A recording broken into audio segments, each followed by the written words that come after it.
Every time I see Sterling Brewer, I have to tell a story of going in the Winn-Dixie, for whom I did many a show in the early days. But I was going to the grocery store after church one day, and I'm going down the aisle. Of course, I've got a coat and tie, and this lady says, "Oh," she says, "I enjoyed you so much when you were on the air." And she spoke very nicely about Channel 13 and the shows and the things we did in those days. And she says, "Well, could I trouble you for an autograph?" I said, "Well, yes, ma'am. Give me," and I wrote her name and the date and said, "Best wishes," and signed it to Everett Holle, folded it and gave it to her. She put it in the purse. She said, "Thank you, Sterling." True story, and I tell it. Well, we still look a lot alike. Yeah, he always had hair and a great voice, and I spoke loudly and often.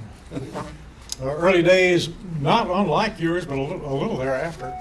World War II era, WHMA in Anniston, owned by Colonel Harry M. Ayers.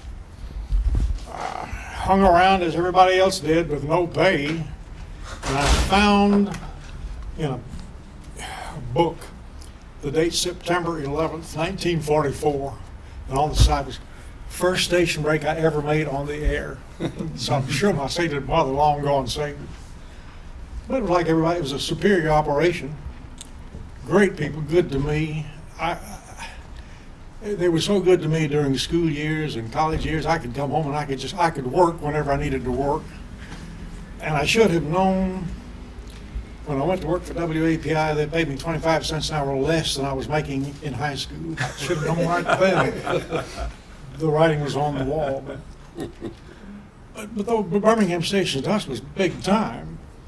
And we had, I had contacts at WSM through Ross and Serena and the Eddie Arnold show and the old Sun Oil show with Snooky Lanson long before he went to the hit parade. And so I saw some of the semi-big time by visiting. But let me tell you, going to work at WAVI is just exactly as Ed said. You had a veteran radio station, an FM station not owned by the same people, and a television station. So the first week I worked, I made station breaks at night. 14th floor protective life building. Dave Campbell was doing a radio show, but it was a record show, not a talk show. And Dave was really good at making everybody else work. Well, you know, he said, "Well, you need to keep this log and this log, and you need to keep this log too." Of course, he was free from that irksome task all those months that I, the fool, was scribbling and writing. Station breaks on AM obviously were on the hour and a half hour. On FM, 25 after and 55. Television, 35 and 05. So I could bang, bang, make all three. It was planned. But it was still the big time, friends, let me tell you. Some of the folks here, you know, that original board, some of it had to have been put together in the late 20s. I never saw so many brass fittings and dials and things that were way, you know, WHMA was pretty modern. WAPI was antique, but elegant. Looked like the original equipment back in 1922. Some of I it, couldn't believe it. The number one station in the you market. remember, you know exactly what I'm talking about. Ancient. As long as something made a contact, it was fine. And they had brass polish up there, I'm sure. I don't know how many of you remember when Sterling Brewer used to do a kids TV show. Mm-hmm. He had to be one of the first. Not And the me, one I don't remember was it. Let me tell Balloon you, Moon. let me tell you, if any of you, Zippity-doo-dah. if any of you have any memory of television at all in the morning times, Sterling, we all did many things in those days, as you know, but I think he had a poetic sense that for children that probably nobody else in that area had. And there were people years afterward who said when he would introduce things or he would do a little piece of children's poetry or something, there was a quality that nobody else had. So when the woman complimented me, I knew what she was talking about. Absolutely. Remember when we used to sit with Betty Lee and read poetry? Rather well, as a matter of fact. Well, I drew a picture of it. I won't say how old I was, Sterling, but I drew a picture of an airplane and sent it in, and the Balloon Moon, Sterling showed it on TV. Little Don Keith out in Springville, Alabama drew this picture. That was my first association with the media. Yeah, I So you're still have that on responsible my for that. refrigerator, I think. Probably so. My mother probably would have if she was still around. Ed could probably address this better than any of us, but Sterling will remember. There was a certain air once the Birmingham News bought WAPI and we absorbed the permanent building next door. There was a certain air in those days that was reminiscent of WSM and the Baker operations in Nashville. You walk down the hall and you'd see people with great talent playing music or planning a show or designing a set or recording something. And this may have been true in other stations. I know before the television days, WBRC had it was a station of great quality. We went there one time and watched Bill Stern do his live show. And I look over there and there's Stan Malott playing B3. And all of a sudden, the theme was Bill Stern, the Colgate Shave Community is on there or something. They've got a great gospel quartet singing it. They just pulled them out of the woods. Well, the city had a lot of that.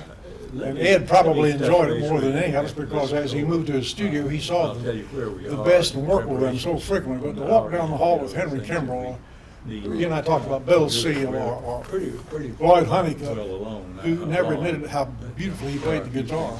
And these people were employees, and this went on all the time. It was, we didn't make much money, but there was an elegant surroundings and creative process. And as you'll remember, I know we were doing, even in the 70s, scoring television specials. Henry would write the music and we'd hire one or two of the arrangers locally to score the thing and then pay 37 musicians to record it. Usually, you know, it was, if it wasn't in his studio, it was at Canterbury or at the 76th Street Presbyterian Church with its great sound. Okay. That was pretty exciting to be able to do that.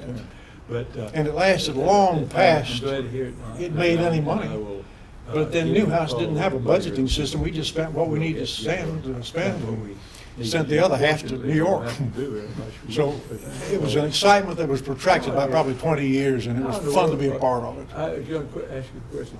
How can you operate? Well, you know, in radio, Birmingham was one of those markets where people were trying to get to Birmingham so they could get to the next big city. But for television, now we're news reporters, it was pretty much the same thing. But with anchors, you guys were here forever, weren't you? Was it that good a place to be, or what was the reason for that? Pretty comfortable. Yeah, John, I was offered a couple of times ABC to go to one of their affiliates. I said, where would I work? Offered me Chicago, LA. I said, no, I think I'll stay in Birmingham. Yeah, I got out of the Army in 55. I had an offer from CBS News, but I had a better offer from Dancer Fitzgerald and Sample. Having been an Army person, and because Dancer was an Army contract, they couldn't hire me for 6 months. But I lived in Manhattan, and then the Army gave me great entree to this stuff. I came home, and then somebody called me and said, well, come to work. We know you're going to go, but we need somebody right now. It seems I think we were in the middle of a strike or something. So I went back to work, and Mr. Dancer died, and I said, I really don't want to live up there anymore. I turned down an assignment in New York, the Army Pictorial Center was in New You York. and I talked I about said, no, thank you, I want to live anywhere near New York. See, I was in Washington, but I was in New York maybe one day a week because we had so much, it was all live. We had so much to do. Yeah, I was at Fort Monmouth. Yeah, right across Right across So it was an exciting time, and again, the Army gave me entree to things I would never have had before. And I got Joe, when were you at Monmouth? 54. 54, 56. In the Army. Just a little bit. But of course, we went during ROTC, went to Gordon, Fort Gordon for 6 weeks for pre-stuff. And then reported to Fort Monmouth for 6 more weeks, and then I was given the first assignment. Basic training? Yeah, well, I was an officer. I don't know, but Yeah, I was down at Camp Wood. We did ROTC basic training, Right, guys right. coming on active duty. right. And then we went to Monmouth for 6 more weeks before we got a permanent assignment. Yeah. And I got the Army Pictorial Center. I said, no, thank you. It's funny, you were at Monmouth when I was sitting at Fort J right across the water from you, much of the time. Then they assigned me to Fort Bragg, North Carolina. Some consolidation. I said, what the heck is this? Reported into the commanding officer, and he was looking over. He said, well, with your background, Lieutenant, I think I'll sign you to the radio broadcast company. Hey. Perfect.